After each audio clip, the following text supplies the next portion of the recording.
Salam, hörmətli tamaşaçılar, bütün dünyada yaşayan əziz soydaşlarımız.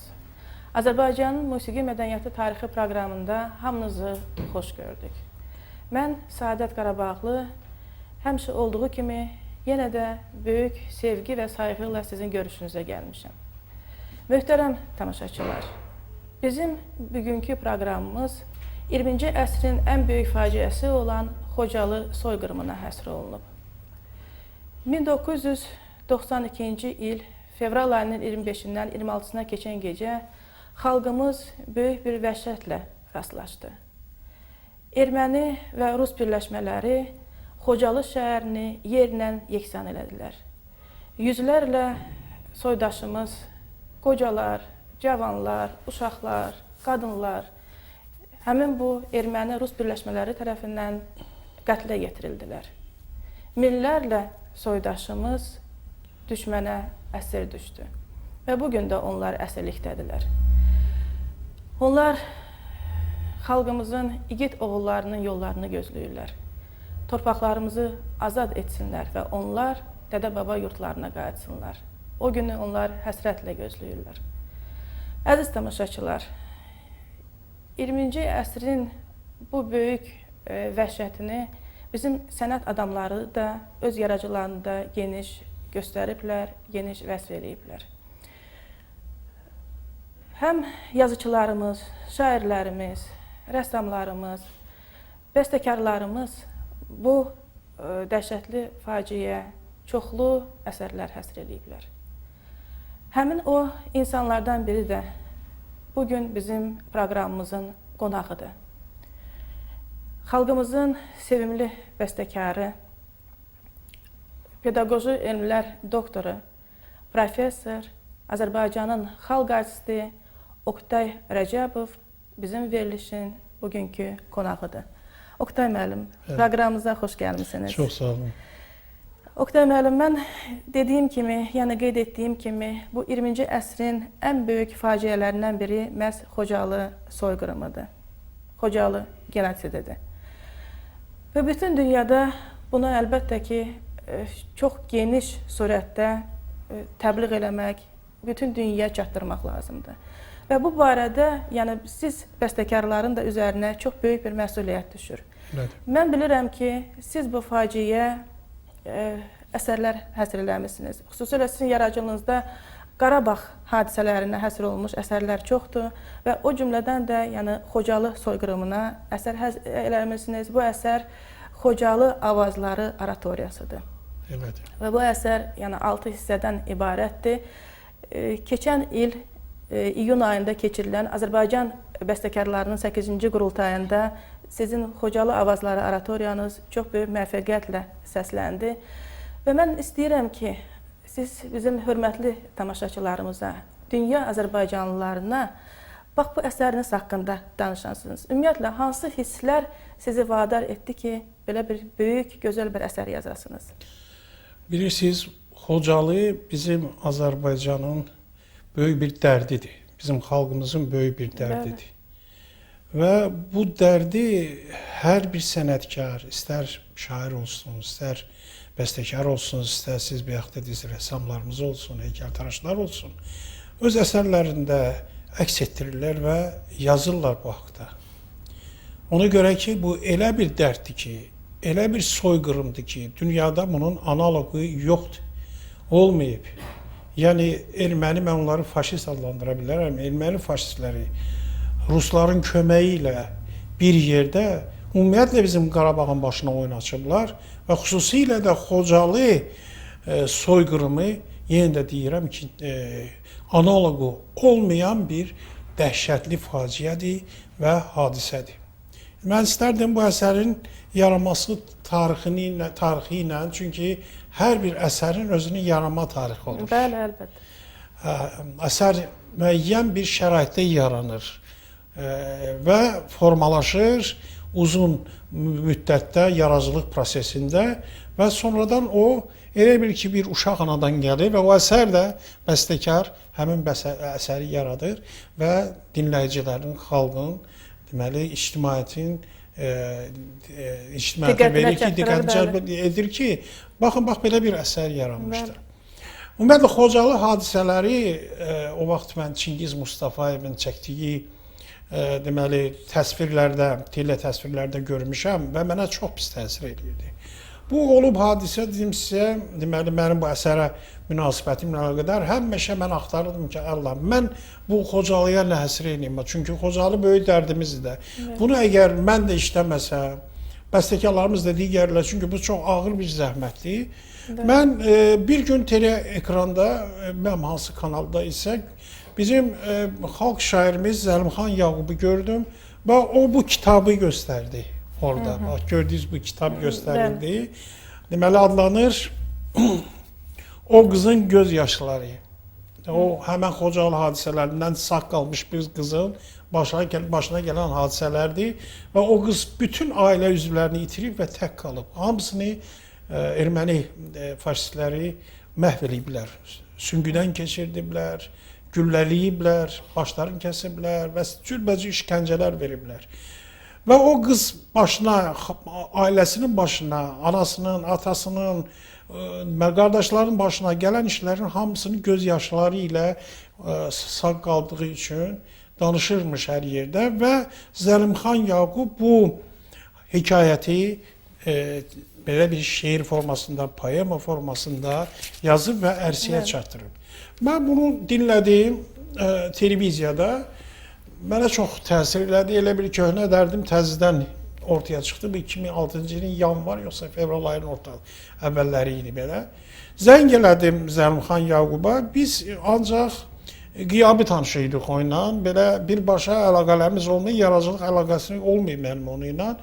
Dedim Zəlimxan müəllim Oktay Rəcəbov. Dedi, ay igidin adını eşit, özünü gör, mən sənin teleekranlarda görürəm. Səndən nə əcəb mənə, bugün belə bir xoşbəxtlik yaranıb ki, sən mənə zəng eləmişsən, sən naxirə zəng eləməzsən. Dedim, Zəlimxan müəllim, mən bayaqdan qulaq astım sözə və o mənim köhnə dərdimi bir qədər də oyatdı və yada saldım təzdən o hadisələri. Mən Xocalı ilə əlaqədar nə istəyirəm yazım bir. Nə yazmaqsa, mahnı dedim, yox, mahnı yazmaq, Xocalıya bir mahnı yaraşmaz. Xocalı elə bir dərddir ki, ona kantata yazmaq lazımdır, oratoriya yazmaq lazımdır, opera yazmaq lazımdır, balet yazmaq lazımdır. Bax, belə iri həcmli əsərlər yazmaq lazımdır. Gəlin görüşək. O şaxtalı havalardan bir gün idi, 2006-cı ilin, biz görüşdük o ilə. Görüşdük, o mənə bütün əsərlərini verdi, o cümlədən bunu. Çünki əsər əsasən bu kitab əsasında yaranıb, bilavasitə Xocalı ilə. Lakin mən buradan şeirləri axtarandan sonra həmin oratoriya üçün gördüyüm kifayət eləmir. Mən bir də Zəlimxan müəllimlə görüşməli olduq xalq şairimizdən və onun digər kitablarını da götürdüm və oradan da deməli müxtəlif tekstlərdən, mətnlərdən istifadə elədim. Deməli, hardasa mən fevral ayında başladım əsəri yazmağa, hardasa musiqisi qutardı may ayının axırlarında. 4 ayda, fevral, mart, aprel, may aylarında bitdi. Sonra isə hər gün səhərlər 6-dan 8-ə qədər mən namaz qılandan sonra deməli oturdum onun orkestrovkası üzərində. 1-2 ayda çəkdi onun orkestrovkasını. Və nəhayət mən Bəstəkarlar İttifaqına katibliyinə müraciət elədim ki, belə bir əsər yaranıb və bizim qurultayımız oldu, bilirsiniz, keçən ilin iyun ayında və həmən qurultayda bu əsər səsləndi. Bu əsərin ərsəyə gəlməsində, ortaya çıxmasında mən deyərdim, çox böyük istedada malik bir dirijordur Azad Əliyev. Azərbaycan Dövlət Televiziyasının Simfonik Orkestrinin baş dirijorudur, çox istedadlı. Sonra cavan olmasına baxmayaraq, mən onda bizim məşhur Niyazinin xasiyyətlərini, keyfiyyətlərini görürəm. Çox böyük dirijordur o. Üstə gəl Filarmoniyanın xor kollektivi, kapella, deməli, Gülbacı xanımın rəhbərliyi ilə və solistlərin orada da iştirak elədilər və beləliklə 6 hissəli Xocalı Avazlar oratoriyası ilk dəfə olaraq bizim 8-ci Bəstəkarlar İttifaqının 8-ci qurultayında səsləndi. Onu da deyim ki, o Kirxada səsləndi və geniş tamaşaçı kütləsi var idi orada. Çox yaxşı qarşıladılar. Əsəri çox yaxşı qarşıladılar. Çünki əsər əvvəla mən çalışdım ki, bu elə olsun ki, bu əvvəla xalq musiqisinə daha yaxın olsun. İstifadə elədim xalq avazlarından, o cümlədən Qarabağ avazlarından mən istifadə elədim. Nə gözəl. Ki, o yaxın olsun orada. Və beləliklə bu əsər yarandı və səsləndi. İndi yəqin ki, gələcəkdə də bu əsər səslənəcək. Və bunu ümumiyyətlə səsləndirib bütün dünyaya yaymaq lazımdır. Təkcə sözlə deməklə iş açmaz. Gərək biz öz dərdimizi, yəni sənətkarlar öz zəhməti ilə yaranan bu əsərləri bütün dünyaya çatdırılsın. Bəli. Çünki dünyada bir 60 milyona yaxın Azərbaycanlı var. Onların çoxusu bəlkə də bilmir ki, belə bir faciə Azərbaycanda olub, bəlkə də eşidib. Amma onun dərinliyinə gedə bilməyib. Bunları göstərmək lazımdır ki, onun musiqi əsərləri vasitəsilə, təsviri sənətlər vasitəsilə, yəni daha tez çatır. Doğrudur. Doğrudur. Yəni musiqinin sərhədi yoxdur, musiqinin dili yoxdur. Yəni onu hamı başa düşür. Ona tərcümə lazım deyil. Yəni bütün dünyada o musiqinin dilini anlayırlar, başa düşürlər. Demək bu Xocalı avazları o adı məhz o Qarabağın avazları nəzərdə, bəli, oradan gəlir. Bir də sizə mən bir şey diqqətinizə çatdırmaq istəyirəm ki, ümumiyyətlə Qarabağ mövzusu mənim yaradıcılığımda müəyyən bir yer tutub. Bəli. Misal üçün Qarabağla əlaqədar mənim Ağlama xalqım ağlama adlı, Ağlama anam ağlama Flora Kərimovun ifasında, özdə onun mən fonoqramasını Leningradda yazdırdım, gətirdim. Və o mahnı hələ 92-ci ildə yazılmışdı, hələ bu hadisələr olmamışlar əvvəl. Bizə o təcavüz olunanda və Flora xanım onu çox böyük məharətlə ifadə elədi. Çox təsirli də bir mahnıdır. Mahnıdır. Ondan sonra o mahnını Yalçın Rızazadə də oxudu, sonra bizim Bənövşə Uşaq Xoru da oxudu həmən mahnını. Sonra onun haqqında çoxlu söz-söhbətlər getdi və s. Sonra mən Ağ Atlı Oğlan adlı bir film mənə verdi, Ənvər Əbluç rejissor. Və o filmin musiqisini də mən yazdım. O da Qarabağ hadisələrinə həsr olunub. Orada cavan bir oğlanın deməli Qarabağda evdən çıxıb orada yetməsindən, qaçmasına və orada göstərdiyi şücaətdən əks olunur orada. Bax, orada da musiqi mən yazmalı oldum, Qarabağ hadisələrinə aid musiqi yazmalı oldum. Və ondan başqa digər mənim mahnılarım da bu yaxınlarda yaranıb. Misal üçün, Gülbacı Əliyevanın sözlərindən mən deməli, Azərbaycan bayrağı yazılıb. Orada da məqsəd odur ki, biz gözləyirik ki, ha vaxtsa bizim Azərbaycan bayrağı Qarabağda, bizim Şuşamızda, Xocalıda sancılmalıdır. Dalğalanacaq. İnşallah. Bax, onu da mən yazmışam və bu yaxınlarda Bənövşə Uşaq Xoru tərəfindən o ifa olunub və artıq o mahnı var. Və indi inşallah gələcəkdə ola bilər ki, mən bu mövzuya yenə də qayıdım. Bilirsiniz, bu təkcə bir oratoriya ilə, mahnılarla iş bitmir. Gərək bəstəkarlarımız bu dövrdə, bu 2-ci Dünya müharibəsində bütün sənətkarlar özlərini həsr eləmişlər müharibə, 2-ci Dünya müharibəsində. Və biz də gərək elə eləyik.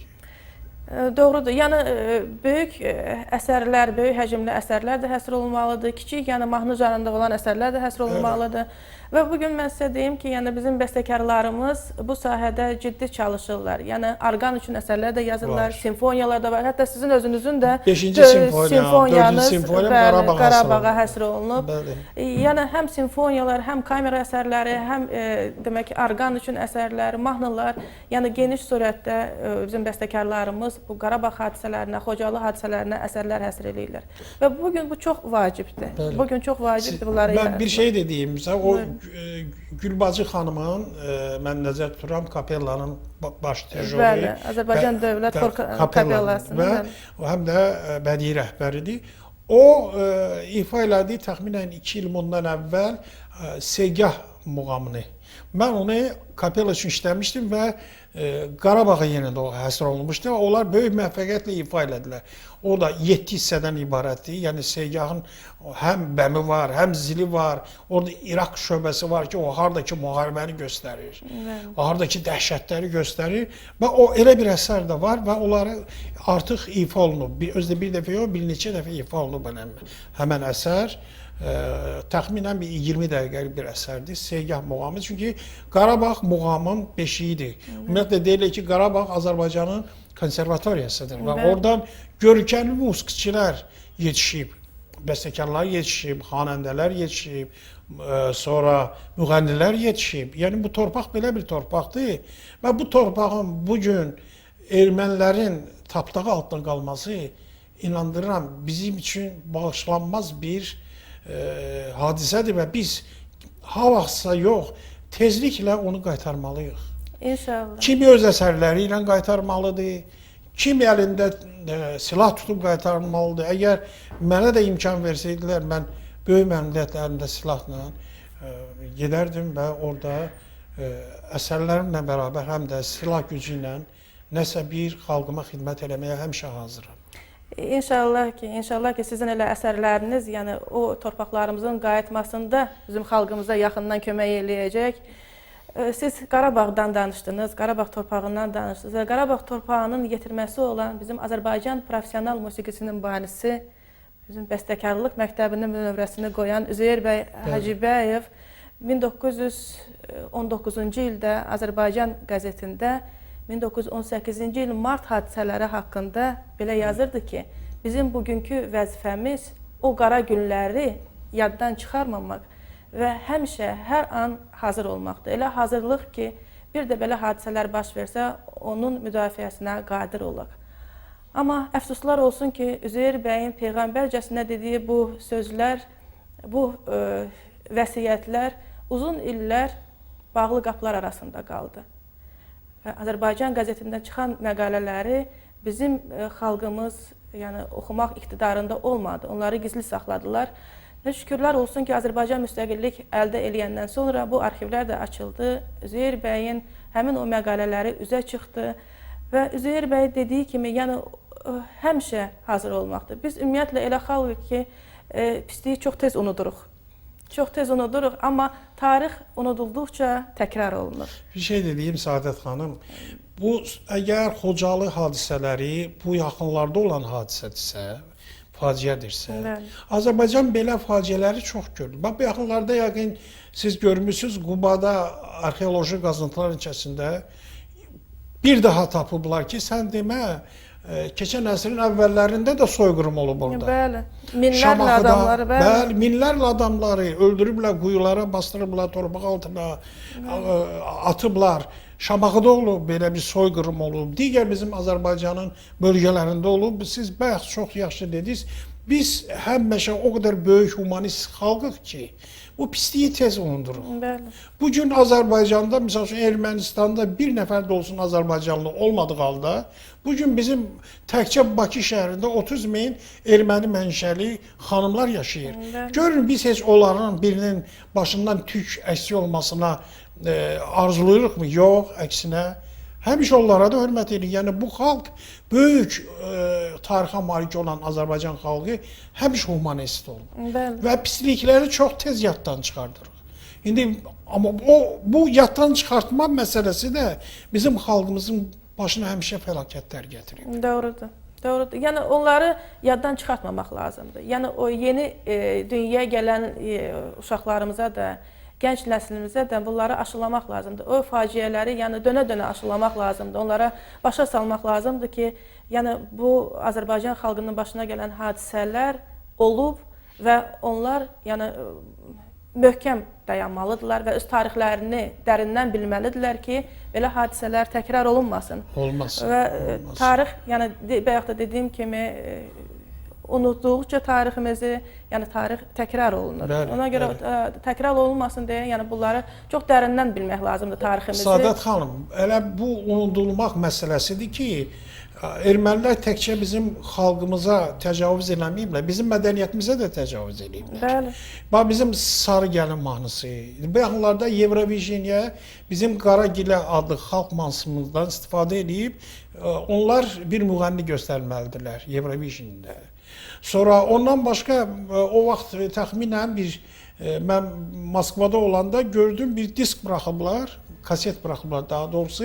Orada yazıblar şedevr ermenski muziki.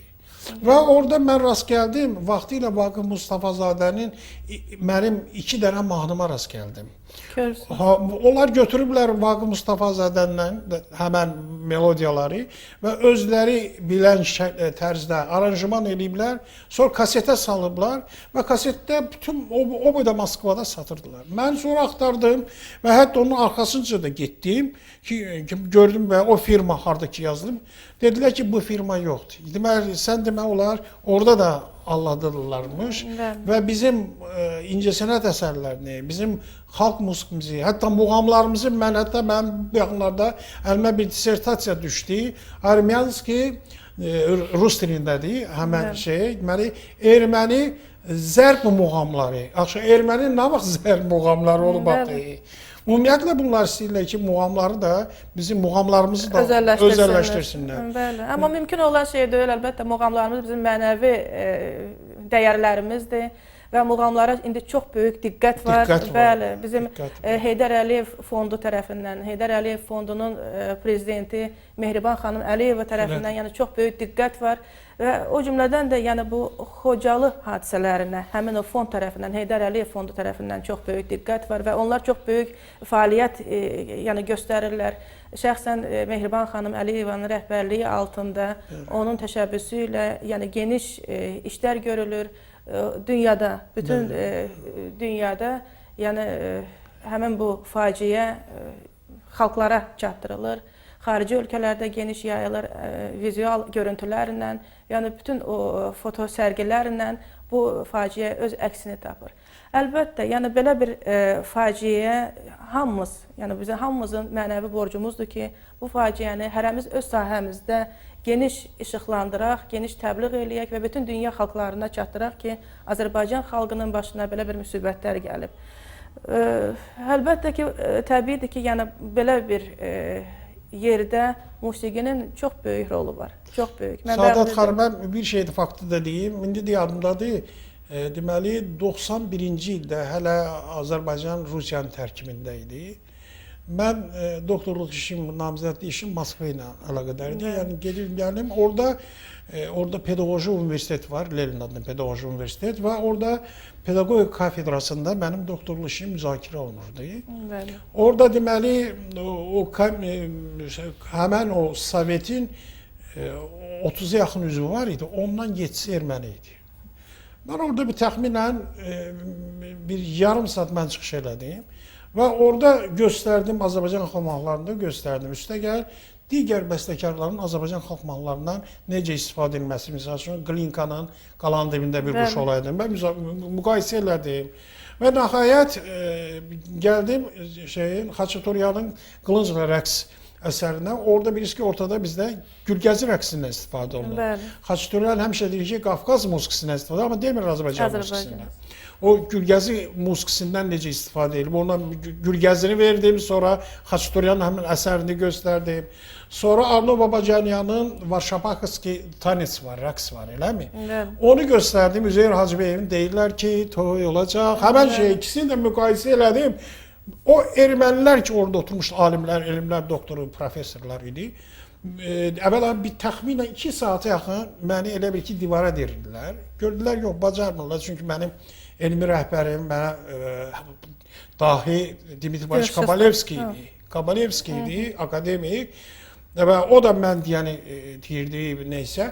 Və onu deyim ki, sonra Sovetdən çıxandan sonra o ermənilər gəldilər mənim yanıma ki, biz sizə səs verəcəyik. Ona görə ki, siz unikal bir şəxsiyyətsiniz və siz sübut elədiniz ki, bu ermənilərə məxsus olmayandır. Biz hamımız Azərbaycanlılar hardasa hər şeyi sübut eləməliyik, faktlarla. Bəli. Çünki onların da geri addımlamağa yeri olmadı və hücumlar da gördü ki, xeyri yoxdur. Ki, mən o musiqini göstərdim, Azərbaycan xalq musiqisini göstərdim Xaçaturyanı. Deyim, görün necə istifadə edirsiniz. Spendiyarov göstərdim, Almas operasından necə Seygan muğamından istifadə edib. Hətta Üzeyir bəyin əsərlərindən istifadə edib. Mən sizə deyim ki, yəni 20-ci əsrin əvvəllərində Spendiyarov Üzeyir bəyin yanına gəlib və Üzeyir bəyə deyib ki, Üzeyir bəy, sizin məktubat əsəriniz mənim çox xoşuma gəlir və icazə versəniz mən onu öz əsərimdə istifadə eləyərdim.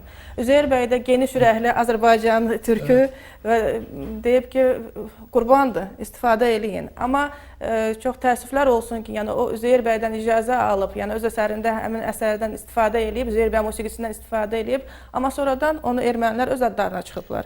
Yəni ki, bu Spendiyarov erməni bəstəkarıdır və bu musiqi də Spendiyarova məxsusdur. Amma əslində, yəni Üzeyir bəyin Məştubat əsərindən, olmasın bu olsun əsərindən istifadə eləyib. Yəni, bilirsiniz, bayaq siz bir şey deyirsiniz, biz hər şeyi tez unuduruq. Doğrudan da biz gərək tariximizi unutmayaq, keçmişimizi unutmayaq. Əgər biz 1915-ci illərdə, keçən əsrin əvvəllərində, 18-ci ildə Azərbaycan xalqının başına gətirilən oyunları, o faciələri yaddan çıxartmasaydı, 40-cı illərin axırında keçən əsri Ermənistandan kütləvi surətdə Azərbaycanlıları çıxartdılar və göndərdilər Azərbaycana. Onlar biz yaddan çıxartmasaydıq, onlar üçün biz mübarizə eləsəydik, onların əleyhinə, bəlkə də Xocalı hadisələr olmazdı. Bəli, bugünkü hadisələr olmayacaqdı, əlbəttə, onlar olmayacaqdı. Və yəni bir o musiqinin dili ilə bunların hamısını bütün dünyaya çatdırmalıyıq, bütün dünyaya bəyan eləməliyik.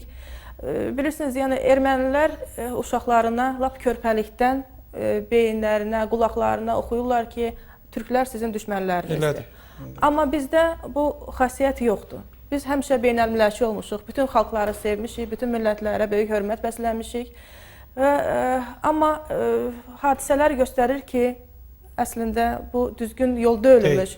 Yəni bütün xalqları sevmək lazımdır, hörmət eləmək lazımdır. Amma birinci növbədə öz millətini, öz xalqını sevməlisən, öz dilini sevməlisən ki, yəni bütün xalqlar da sənə hörmət eləsin, sənlə hesablaşsın, sənin mədəniyyətinə, ədəbiyyatına, tarixinə böyük hörmətlə yanaşsın.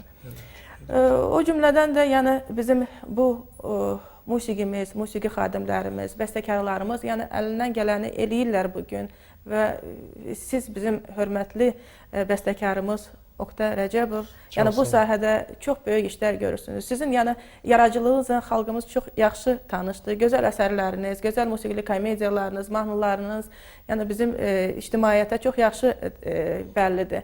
Və o cümlədən də siz pedaqoji fəaliyyətlə məşğulsunuz. Yəni çoxlu dərslikləriniz, kitablarınız var sizin bu sahədə.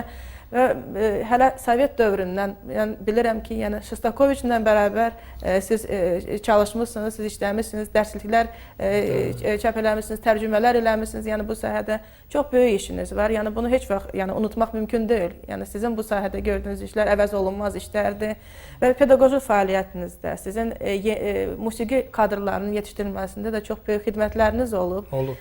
Siz həmin bizim o millətimizin o nümayəndələrini, o istedadlı uşaqları dünya səviyyəsində çıxartmısınız. 45 beynəlxalq müsabiqə laureati. Görürsünüz, nə harda deyim, Amerikada, Fransada, Yaponiyada, Türkiyədə, İsraildə, İranda, Moskvanın özündə birdən-birə 8 nəfər uşaqlarımız laureat oldu. Görürsünüz, nə gözəl. Yəni bunlar elə bizim mədəniyyətimizə, bizim Azərbaycana böyük xidmətlərdir. Siz də bizim belə bir gözəl yəni sənət insanısınız. Və yəni bu oratoriya ilə bağlı biz yenə Xocalı hadisələrindən bugün danışırıq. Əlbəttə bu çox böyük bir müsibətdir, çox böyük bir dərddir bu Xocalı hadisələri. Mən sizə deyim ki, bu yaxınlarda bir əsər oxudum. Zəngülə adlı bir romandır. Bu romanın müəllifi Nüşabə xanım Məmmədlidir. Bu Zəngülə romanında demək Xocalıdan olan bir gənc qızın taleyindən bəhs olunur. Bu çox gözəl səsə malik olan bir qızdır. Bəli, ümumiyyətlə yəni Qarabağlılarının hamısının demək olar ki, səsləri var. Deyir ki, əgər o insanın səsi yoxdursa Qarabağdan olan demək o Qarabağlı deyil. Bəli, onların yəni uşaqları da deyir ağlayanda segah üstündə ağlayırlar. Yəni bu qədər belə musiqi qabiliyyəti olan bir yəni xalqdır bizim xalqımız. O cümlədən də Qarabağda yaşayanlar, orada böyüyənlər, yetişənlər. Və həmin o əsər, yəni o qədər təsirli yazılıb ki, o qızın başına gələn hadisələr, yəni bunlar olmuş hadisələrdir hamısı. Nüşabə xanım onu qələmə alıb, roman şəklində ictimaiyyətə təqdim edib. O qədər təsirli bir əsərdir ki, inanın ki, mən o əsəri oxuyanda mənim təzyiqim qalxdı. O qədər böyük müsibətlər yəni keçmiş həmin qız öz taleyini danışır. Və belə insanlar axı Xocalıda çox olub. Olub. Bəli, o hadisələr axı çoxlarının başına gəlib. Yəni o kadrları siz bəyə xatırladınız, Çingiz Mustafayevin çəkdiyi o kadrlar, yəni onun ağlaya-ağlaya, hıçqıra-hıçqıra çəkdiyi o kadrlar bugün də bizim gözümüzün qabağındadır. Və orada o qoca insanlara, o uşaqlara necə onlar qıyıblar, necə siz demişkən, yəni heç faşistlər də yəni bu işləri eləməyiblər. Yəni o uşaqlara, bəli, o uşaqlara əl qaldırmayıblar. O qadınların axı nə günahı vardı? O qoca insanların axı nə günahı vardı ki, siz onları belə qətlə yetirmisiniz, özə vəhşicəsinə qətlə yetirmisiniz. Əlbəttə, belə müsibətləri mütləq yəni, bütün dünya xalqlarına çatdırmaq lazımdır. Və bu sahədə də bizim xaricdə yaşayan soydaşlarımız da, bizim diasporamız da çox böyük işlər görür, geniş təbliğat işləri ilə məşğuldurlar. Əlbəttə, bu çoxdan lazımdır bunu dünya miqyasına çıxartmaq, tanıtmaq və qoy bilsinlər ki, dünya xalqları bu erməni milləti kimdir və Azərbaycana təcavüz eləyən məhz onlardır. Azərbaycan torpağına gələn məhz ermənilərdir. Və vaxtı ilə o İrəvan torpaqları da, onlar da Azərbaycana məxsus olan torpaqlardır. Bəli, onlar ermənilərə bəxşiş verilib Azərbaycan torpaqları və bugün o torpaqlarda yaşamaqdan onlar doymuyorlar və Qarabağ torpaqlarını istəyirlər. Qarabağa təcavüz eləyirlər və xalqımızı qırırlar, yerlə yeksan eləyiblər. Və əlbəttə ki, bunları da yəni, musiqinin dili ilə də çatdırmaq lazımdır. Bizim sənət adamları, mən o romanın adını çəkəndə mən çox istəyərdim ki, həmin o Zəngüllər romanı əsasında film çəkilsin. Və bugün çox lazımdır. Rəhmətlik Mirzəyev, Ceyhun Mirzəyev, bəli, Fəryad adlı bir film çəkmişdi. Onun özü sonuncu filmi idi. O qədər o ürək ağrısı ilə o filmi çəkdi ki, və onun ürəyi dözmədi. Bəli, o dünyasını dəyişdi. Bəli.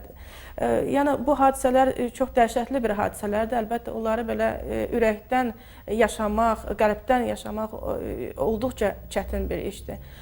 Və əlbəttə ki, bizim sevimli sənətkarlarımızın da üzərinə böyük işlər düşür bu sahədə və siz də öz yəni işinizi görürsünüz. Bu faciələri əks etdirən gözəl əsərlər yaradırsınız və bunları dünya miqyasına çatdırmaq lazımdır. Ümumiyyətlə, yəni sizin yaradıcılığınızda bayaq da qeyd ediniz ki, Qarabağ mövzusu çox böyük yer tutur. Və bu əsərlər ümumiyyətlə xaricdə səslənirmi? Hələ mən bayaq ona görə dedim ki, yaxşı olar ki, bu əsərlərlə Respublikamızın içərisində qalmasın. Bu əsərləri bizim o xarici diasporlar ki var, o necə ki erməni diasporları edirlər, onlar gərək bizim əsərləri çıxarsınlar dünyadan, Respublikadan kənarlara, çağırsınlar bizim bəstəkarları xarici ölkələrə, bizim partituralarımızı götürsünlər. Orada kollektiv də var, orkestrlər də var, orada səsləndirsinlər. Bu yolla mənə elə gəlir ki, bizim xarici diasporlar da öz vəzifələrini yerinə yetirə bilərlər. Nədənsə, bilirsiniz, bizim diasporlarda biraz potensial şəklində sakitlik var və onlar Respublika ilə, bilirsiniz, o ən dost insan, yaxşı qohum çətin gündə bilinər. Doğrudur. Əgər çətin gündə bizim o diasporlar Respublikaya əl uzatmırlarsa, kömək eləmirlərsə, onun əsərlərini, onun incəsənət xadimlərinin yaratdığı əsərləri dünya səviyyəsinə qaldırmırlarsa, onda hansı diasporlardan danışmaq ola bilirsinizmi? Biraz elə bilir ki, deyir, məndən çıxdı qonşuma deydi. Axı sənin torpağın buradır. Bizim konstitusiyada da belə bir bənd var ki, Azərbaycandan kənarda olan hər bir Azərbaycanlı Azərbaycanın vətəndaşı hesab oluna bilər. Yəni sən neçə illərdir ki, Amerikada yaşayırsan, Fransada yaşayırsan, hansı Avropa ölkələrində yaşayırsan, lakin sən dilin, ana dilin Azərbaycan dilidir. Sənin qeyrətin Azərbaycan qeyrətidir. Sənin, bilsin, orada milyonlar qazanan Azərbaycanlılarımız da var. Lakin onların hələ bu vaxta kimi nə yaxşı ki, Azərbaycanın nefti var. Onda nə eləyə bilərdi Azərbaycan? özünü qorumaq üçün gərək bütün Azərbaycanlılar, o 50-60 milyon Azərbaycanlı ki var, dünyada yayılmış Azərbaycanlılar, Bəli. bunların arasında birlik olmalıdır. Bunların arasında bilirsiniz, möhkəmlik olmalıdır. O qazandığı pullardan müəyyən miqdar o respublika göndərməlidir ki, bizim həm ordumuzun möhkəmlənməsinə köməklik göstərsinlər, həm ümumiyyətlə Azərbaycanda müxtəlif sahələrin inkişafına kömək eləsinlər, Azərbaycan incəsənətini xaricə çıxartsınlar. Bax, elə olduqda, onda sən vətənə bir addım atsan, vətən sənə 10 addım atar. Bu, bizim dinimizdə də var. Allah Teala deyir ki, sən mənə bir addım atsan, mən sənə 10 addım, 100 addım atarım. Bəli.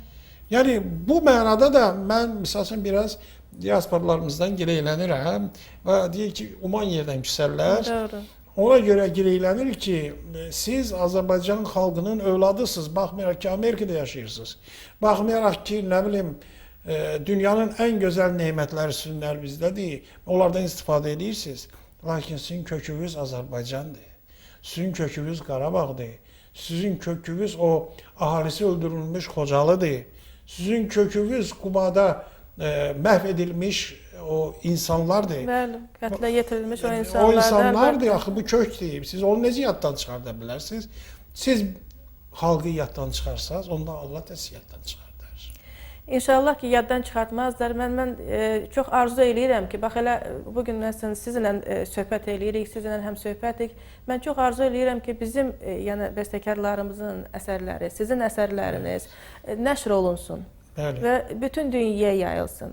Onlar yəni burada ifa olunub, onların lent yazıları səslənsin xaricdə. Əlbət. Bütün dünya xalqlarına çatdırılsın. Bayaqlarda qeyd elədik ki, doğrudan da musiqiyə tərcümə lazım deyil. Musiqi özü öz sözünü deyir. Məsələn, yazıçılar, şairlərin işləri biraz asandır ki, onlar sözlə öz sözlərini deyirlər, yazılı və bu hamıya çatdırılır. Amma musiqinin işi biraz hardasa çətindir. İfa olunmalıdır. Bəli, o hisslər ki, siz keçirmişsiniz, o hisslər ki, bizim yaradıcı insanlarımız, sənətkarlarımızın o qəlbindən gələn hisslər ki, musiqiyə hopur və o musiqiyə hopmuş, yəni o əsərlər dünya xalqlarına çatdırılmaq üçün o gərək ifa olunsun xaricdə. Siz çox gözəl bir musiqi şünaslıq fikrini söylədiniz. Musiqi o vaxt musiqi idi ki, ifa olunur. Yəni ifa olunan müddətində o insana təsir edir. Elə ki, ifa kəsildi, ondan sonra musiqi yoxdur, deməyə o təsiri yoxdur. Əlbəttə. Rəsm əsəri belədir ki, nə qədər baxırsan əsərə, onda onun təsiri olur sənə. Bu kitab belədir ki, yazılıb, kitabı evdə oturub nəsə vaxt sərf edib oxumaq olar. Amma musiqi yerə səslənsin. Bəli, onu eşitmək lazımdır, dinləmək lazımdır. Əlbəttə ki, o səslənməsə musiqi yoxdur. Doğrudur. Hətta deyir ki, musiqinin yaranması üçün bir halda ki, biz musiqi şünaslığı gəldik, əsas 3 amil var. O amillərdən biri bəstəkardır ki, əsəri yaradır. Lakin bəstəkar əsəri yaratdı, evdə qoydu, kimin xəbər olacaq onunla? İkinci ifaçıdır. Yəni, o bəstəkarın yaratdığı əsəri ifaçı təzədən yaradır özünün istedadı ilə. Üçüncü amil dinləyicidir. Deməli, əgər bəstəkar, ifaçı və dinləyici bir yerdə olmazsa, o musiqinin olmaq haqqında danışmaq olmaz. Doğrudur, əlbəttə. Yəni, siz zəhmət çəkirsiniz, əsəri yazırsınız və o özü sizin o qəlbinizdən gələn o ağrılarla yaranmış əsərlərdir. Yəni, biz indi bugün Qarabağ məsələsindən danışırıq əlbəttə. Qarabağ hadisələrinə, Xocalı hadisələrinə həsr olmuş əsərləri belə sakit yazmaq qeyri-mümkündür. Saadət xanım, o əsəri yazandan sonra mən düz bir ay xəstələndim. Mən inanıram, bəli. Bir ay xəstələndim. Sonra ifa olunandan sonra da yenə də mən xəstələndim. Çünki o hisslər elə bir ki, təzdən qayıtdı mənə. Əlbəttə. O isə çox pis təsir edir. Ürəyə də, beyinə də çox pis təsir edir. Bəli, bəli. Yəni o milli qeyrət olan insanlarda, o vətənpərvərlik olan insanlarda əlbəttə ki, bu hissiyatlar daha güclüdür. Onlar sakitliklə belə əsərləri heç cürə yaza bilməzlər və mən də çox inanıram ki, bizim sevimli bəstəkarımız Oqtay Rəcəbov da yəni belə insanlardandır. O sakit bu hadisələrə yəni belə reaksiya verə bilməz. Ona görə də o sizin daxilinizdən gələn o əzabla, əziyyətlə, yəni o hisslərlə, o əzablı hisslərlə yazılmış əsərlərdir. Əlbəttə belə əsərlər mütləq gərək ifa olunsun. Mütləq ifa olunsun və dünya xalqlarına çatdırılsın. xalqımız, elə öz xalqımız da yəni bu əsərləri dinləsinlər və burada yəni bu əsərlər səslənir, amma mən çox arzu eləyərəm ki, tez-tez səslənsin. Əlbəttə, Yəni qurultaydan qurultaya səslənməsin bu əsərlər, tez-tez səslənsin və xalqımız eşitsin bu gözəl əsərləri və şübhəsiz ki, yəni dünya səviyyəsinə çıxsın və dünyada da bu gözəl əsərləri dinləsinlər və o bizim yaşadığımız o faciəni onlar da başa düşsünlər. Başqa millətin nümayəndələri də başa düşsünlər. Yəni xalqımız bu hissiyatı keçirdir, bu ağrıları yaşayır. Amma başqa millətlər də görsünlər ki, yəni bizim millətimiz hansı təcavüzlərə məruz qalıb və hansı bir dəhşətli, vəhşətli hadisələrdən keçib bu millətimiz.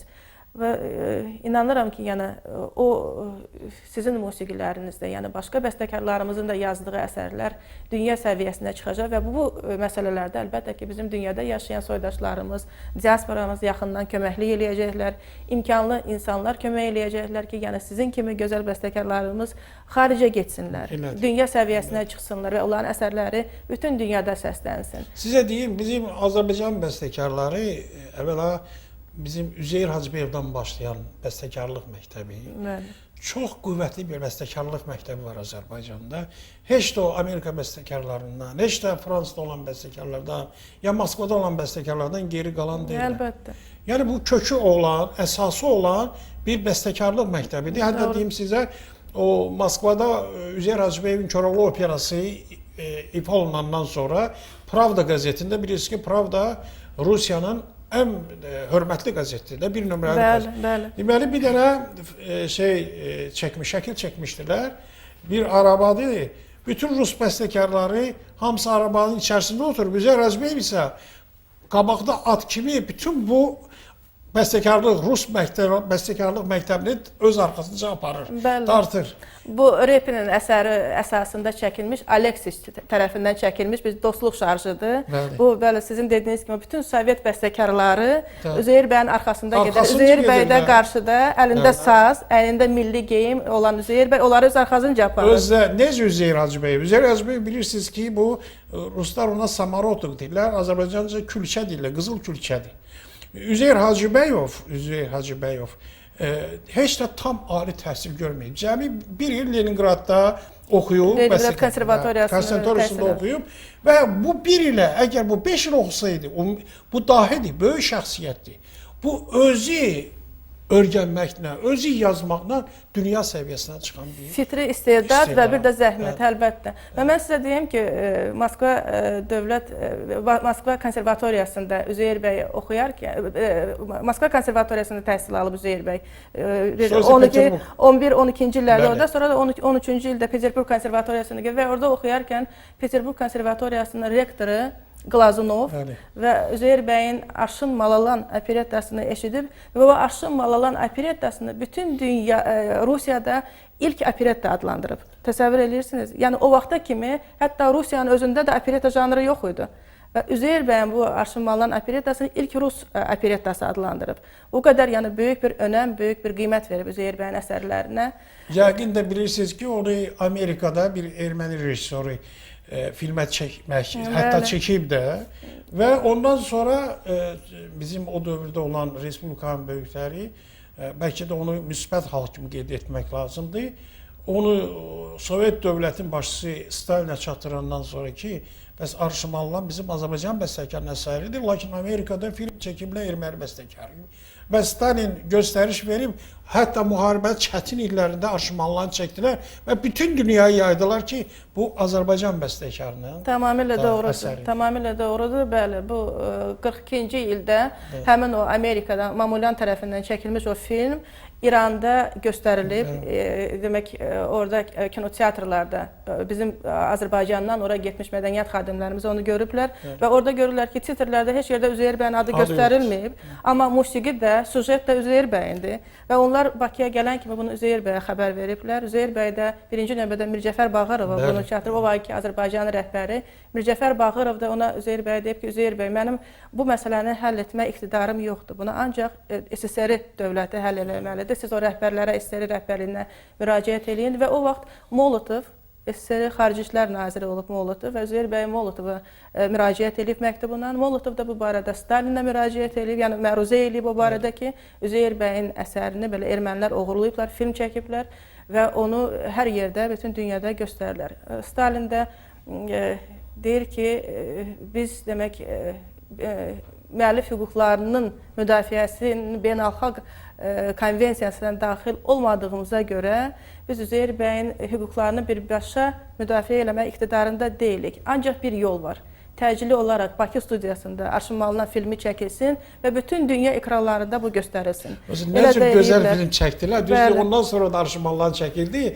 Lakin orada Azərbaycanın qaymaqları iştirak edir. Doğrudur, tamamilə doğrudur. Gülçöhrəni oynayan o xanım. Bəli. Da, nə gözəl oynadı. Yaxud o bir bütün Azərbaycan... Leyla Bədirbəyli. Leyla Bədirbəyli. Azərbaycanın o aktyor sahəsində, aktyorluq sahəsində o qaymaqlar o əsərin yaranmasında iştirak edildilər. Yəni, ən önəmlisi də odur ki, bu Üzeyir bəyin özünün sağlığında çəkilmiş bir filmdir. 43-cü ildə sizin dediyiniz kimi müharibə vaxtı, 2-ci Dünya müharibəsi pul olmayan vaxtı, ağır maddi çətinlik vaxtı, hər halda belə bir filmin çəkilməsi əlbəttə ki, bu təkcə Azərbaycan xalqı üçün yox, dünya xalqları üçün, dünya Azərbaycanlıları üçün bir töhfə idi. Bəli, məsələn 43-cü ildə, 1943-cü ildə film çəkilməyə başladı. 1945-ci ildə artıq film çəkildi, tamamlandı və bütün dünya ekranlarında həmin film nümayiş olundu və bilindi ki, Arşın Malınan əsərinin müəllifi erməni yox, məhz Üzeyir bəy Hacıbəyevdir. Azərbaycan xalqının böyük oğlu. Bir daha biz Azərbaycan xalqına olan təcavüzü, mədəni təcavüzü gördük ki, yəni o boyda dahinin əsərini də oğurlayıblar. Bəli. Yəni bu oğru bir, mən xalqın adına demək istəmirəm, çünki ümumilikdə xalq, nə bilim valla, demək də adamın ürəyi gəlmir, bir vaxt dedim ki, biz hər şeyi unudan xalqıq. Bilirsizmi, Azərbaycan, onların o incəsənət ustaları bizim xalq musiqimizi, bizim profesional musiqini də oğurlayıblar. O cümlədən mənim də bir neçə mahnımı oğurlayıblar. Dedim, Moskvada Şedevr Armyanski Muzika adlı bir kaset buraxıblar. Yəni, bunlar onu göstərir ki, biz nəsə biraz gərək aktivləşək. Həm biz, həm dünya Azərbaycanlıları. Aktivləşmək o 60 milyon xalq az deyil. Biz nəsə birləşməliyik. Xaricdən, daxildən birləşməliyik, öz ümumi bir qüvvə olmalıyıq, onda bizə heç kim batmaz. Heç kim batmaz. Əlbəttə, bu mütləq lazımdır, və özü çox maraqlıdır ki, ən gözəl əsərlərimizi, ən gözəl musiqilərimizi mənimsəyirlər və özlərinin adlarına çıxırlar. Amma yəni, bunun üçün də sözsüz ki, mübarizə aparmaq lazımdır. Görünür, mübarizə bizim millətimizin tarixinə, bizim millətimizin taleyinə yazılmış bir məsələdir. Yəni, hər zaman mübarizə aparmalıyıq, mübarizə ilə yaşamalıyıq. Neyniyə ki, yəni, belə bir millət, yəni erməni kimi bir xalq bizə qonşudur. Yəni, biz o qonşuluqdan heç cürə çəkilə bilmirik. Bayaq da dediyimiz kimi, yəni bizim torpaqlarımız, İrəvan torpaqlarımız onlara peşkəş edilib, hədiyyə verilib və onlar da bu günləri öz, belə, necə deyim ki, yəni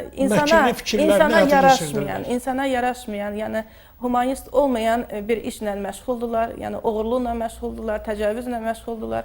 Amma biz əlbəttə ki, çox mədəniyyəti böyük olan bir xalqıq, çox sivil bir xalqıq və bütün xalqların hamısına həmişə hörmət bəsləmişik və bugün də o hörmətimizi bəsləyirik. Amma biz yəni öz işimizi möhkəm tutmalıyıq, öz təbliğatımızı aparmalıyıq, gözəl-gözəl əsərlər yaratmalıyıq və sizin dediyiniz kimi bu məktəb, musiqi məktəbi, bəstəkarlıq məktəbi Üzeyir bəy kimi dahi bir insanın yəni qoyduğu o təməl daşıdır və o böyük bir bəstəkarlar nəsli yetişdirib. Yəni Qara Qarayev, Fikrət Əmirov, Cövdət Hacıyev, Niyazi, Süleyman Ələsgərov, Əşrəf Abbasov və onlarla yüzlərlə başqa bəstəkarlar, yəni qadın bəstəkarları yetişdirib. O zaman yəni heç yerdə qadınlar yox idi. Bizim Ədilə Hüseynzadə kimi, yəni Şəfiqə Axundova kimi, Hökümə Nəcəfova kimi, bəli, qadın bəstəkarlarımızı Üzeyir bəy yetişdirib. Yəni bu millətin mədəniyyət təməlin Üzeyir bəy çox möhkəm qoyub, bəli.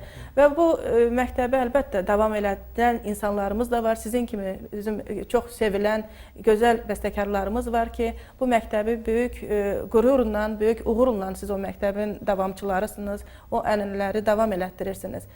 Mən inanıram ki, yəni bizim soydaşlarımız, xaricdə yaşayan soydaşlarımız, həmvətənlərimiz bu bizim söhbətlərimizi eşidəcəklər və onların da boynuna düşən o vəzifələri layiqincə yerinə yetirəcəklər. O soydaşlarımıza demək lazımdır ki, potensial vəziyyətdən kinetik vəziyyətə keçmək lazımdır, hərəkət eləmək lazımdır. Yəni yerində oturmaqla, ancaq boş söhbətlərə qoşulmaqla, ancaq sözlə heç bir şey eləmək olmaz. Mütləq kinetik vəziyyətdə bu xalq bir-birinə kömək edə bilər. Yəni potensial vəziyyətdən hərəkətli vəziyyətə, kinetik vəziyyətə keçməyin vaxtı artıq çoxdan çatıb. Bəli. İnşallah ki, yəni bu yolda işlər gedir. Bu sahədə yəni fəaliyyətlər var. Və inanırıq ki, yəni daha da geniş olacaq bu işlər, bu fəaliyyətlər. Yəni geniş Azərbaycan mədəniyyəti, Azərbaycan musiqisi bütün dünyada geniş təbliğ olunacaq. Və bu Xocalı hadisələrindən biz danışırıq və həmin o hadisələrə həsr olunmuş bu əsərlər də, bu musiqilər də məhz xaricdə də səslənəcək, bütün dünya xalqlarının nəzərinə çatdırılacaq. Oktay müəllim, mən sizə dərin təşəkkür edirəm. Çox sağ olun. Çox sağ olun ki, gəldiniz proqramımıza. Mən borcluyum. Özünüzün gözəl söhbətlərinizlə bizi valeh elədiniz. Məhz bugünkü bu söhbətimizi, bugünkü verilişimizi biz Xocalı hadisələrinə həsr eləmişdik. Sizin də bu sahədə həm Qarabağ hadisələri ilə bağlı, o cümlədən də Xocalı soyqırımına gözəl əsərlər həsr eləmişsiniz, böyük həcmli, iri həcmli əsərlər həsr eləmişsiniz. Bu barədə sizin fikirlərinizi öyrəndik. Çox sağ olun ki, siz varsınız, belə gözəl əsərlər yaradırsınız və bunları mən inanıram ki, bizim torpaqlarımızın qayıtmasında bu əsərlərin çox böyük rolu olacaq. Ümumiyyətlə, musiqi əsərlərinin, mədəniyyətimizin bu işdə xüsusi önəmi var, xüsusi yeri var. Əziz tamaşaçılar, bugünkü verilişimiz də belə sona yetir. Mən qeyd etdiyim kimi bizim bugünkü proqramımızı biz Xocalı soyqırımına həsr eləmişdik və bu proqramın qonağı bizim sevimli bəstəkarımız Oktay Rəcəbov idi. Mən arzu eləyirəm ki, bizim Qarabağ torpaqlarımız tezliklə özümüzə qayıtsın, tezliklə bizim əsirlikdə olan, Xocalıdan olan o insanlar, o qadınlarımız, o qızlarımız tezliklə öz dədə-baba yurtlarına qayıtsınlar. O erməni əsirliyindən, düşmən əsirliyindən tezliklə qutarsınlar. Və bu sahədə bizim hamımızın üzərimizə çox böyük bir vəzifə düşür. Biz hamımız bir olub, əlbir olub, bu vəzifələrin öhdəsindən layiqincə gəlməliyik. Həm sənət adamlarımız, həm bütün ictimaiyyətimiz, xaricdə yaşayan soydaşlarımız, Azərbaycanın özündə yaşayan həmvətənlərimiz bu sahədə çox geniş iş görməlidirlər, çox böyük fəaliyyət göstərməlidirlər. Və biz inanırıq ki, o torpaqlar yenidən tezliklə özümüzə qayıdacaq və orada böyük quruculuq işləri görüləcək. Həmin bugün yaranan əsərlər o torpaqlarda səslənəcək. Bugün yaradılan sənət əsərləri o torpaqlarda, Qarabağ torpağında nümayiş olunacaq. Və bir dəfəlik bizim Azərbaycan xalqına bu əsərlər çatdırılacaq və onları həmişə ayıq olmaya səsləyəcək. Bu qədər əziz tamaşaçılar. Yeni görüşlərə qədər Allaha əmanət olun. Sağ olun, sağlıqla qalın.